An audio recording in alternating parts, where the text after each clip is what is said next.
বাইরে ভাই আমরা তো এখন পর্যন্ত ভোট দেওয়া শিখলাম না। যারা পুরনো আছি আমরা ভোট দেওয়া ভুলে গেছি। নতুন প্রজন্ম ভোট দিতে শিখে নাই, আর তাদেরকে আপনারা পিয়ার শেখান, আগে ভোট দেওয়া শেখান, ভোট দেওয়া। আরে ভাই নির্বাচন করা ছাড়া দেশ চালাবেন কিভাবে? আমি এখনো মনে করি নির্বাচনকে তারা সুষ্ঠু না হওয়ার জন্য যত প্রক্রিয়া আছে তারা সেটা করার চেষ্টা করবে। সকল রাজনৈতিক দলের প্রতি আমাদের শ্রদ্ধা আছে। এর একটা পরগাছার মতো অনেকটা, কখনো আওয়ামী লীগের ঘাড়ে পাড়া দিয়ে মন্ত্রী হন, আবার কখনো বিএনপির ঘাড়ে সওয়ার হয়ে মন্ত্রী হন। এখন এনসিপির ঘাড়ে সওয়ার হয়েছে, কোনো লাভ হবে না। মুজাহিদ সাহেব এবং জামাত ইসলাম জোর করে নির্বাচনে বিএনপিকে নিয়ে গিয়েছিল। এই আন্দোলনের ফসল নির্বাচন। নির্বাচনের কথা আমরা প্রথম থেকে বলে আসছি। আরে ভাই নির্বাচন করা ছাড়া দেশ চালাবেন কিভাবে? আমি তো বুঝতে পারি না।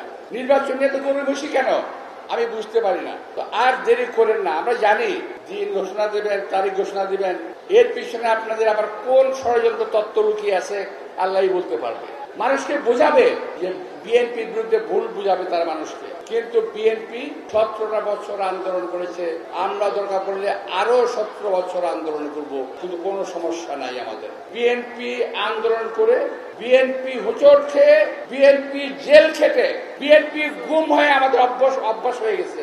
আমাদের আর কোনো ভয় নাই। ভাইরা আমি আর কিছু বলতে চাই না, আমি শুধু বলতে চাই নির্বাচন নিয়ে যারা কথা বলছেন, আমি একটি গুরুত্বপূর্ণ দলের কথা বলতে চাই।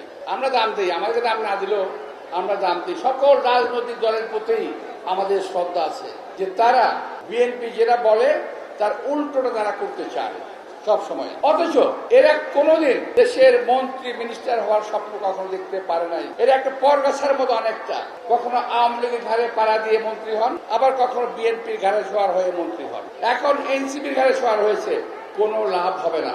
সব মশার বিরুদ্ধে সুরক্ষা দিতে এলো বসুন্ধরা এক্সট্রিম অ্যারোসল। মশার বিরুদ্ধে এক্সট্রিম সুরক্ষা। আমার সুযোগ হয়েছিল সাইদি সাহেবের আর নিজামী সাহেবের সঙ্গে বসার, কথা বলার, দেখেছি অত্যন্ত ভালো লোক শুনে। আমি একদিন মুজাহিদ সাহেবকে জিজ্ঞেস করলাম যে ভাই 2008 সালের নির্বাচনে কেন গেলেন আপনারা বলেন তো? মুজাহিদ সাহেব ক্ষিপ্ত হয়ে গেলেন। 2008 সালের নির্বাচনে দেশ নেত্রী বেগম খালেদা জিয়া সঠিক সিদ্ধান্ত নিয়েছিলেন, উনি নির্বাচনে যেতে চান নাই। কিন্তু মুজাহিদ সাহেব এবং জামাত ইসলাম জোর করে নির্বাচনে বিএনপিকে নিয়ে গিয়েছিল। এটি ছিল একটি ভুল সিদ্ধান্ত।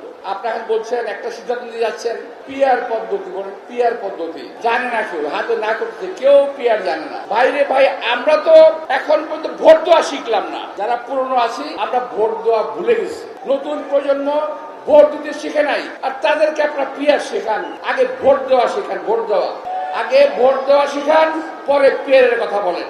নতুন নতুন কথা বলে জনগণকে দয়া করে বিভ্রান্ত করবেন না। এই পিয়ার পদ্ধতির পিছনে উদ্দেশ্য আছে। উদ্দেশ্য হলো কেউ বলবে করবো, কেউ বলবে করবে না। অর্থাৎ এক পর্যায়ে বলবে এই কারণে নির্বাচন হচ্ছে না, সুতরাং আরো কিছুদিন সময় বাড়ায় দিতে হবে। এই সমস্ত বান্দানি ফাইজলামি ছাড়েন, এগুলো ছাড়েন। এই দেশের লোক যেই পদ্ধতিতে ভোট দিয়ে অভ্যস্ত সেই পদ্ধতিতেই ভোট হবে।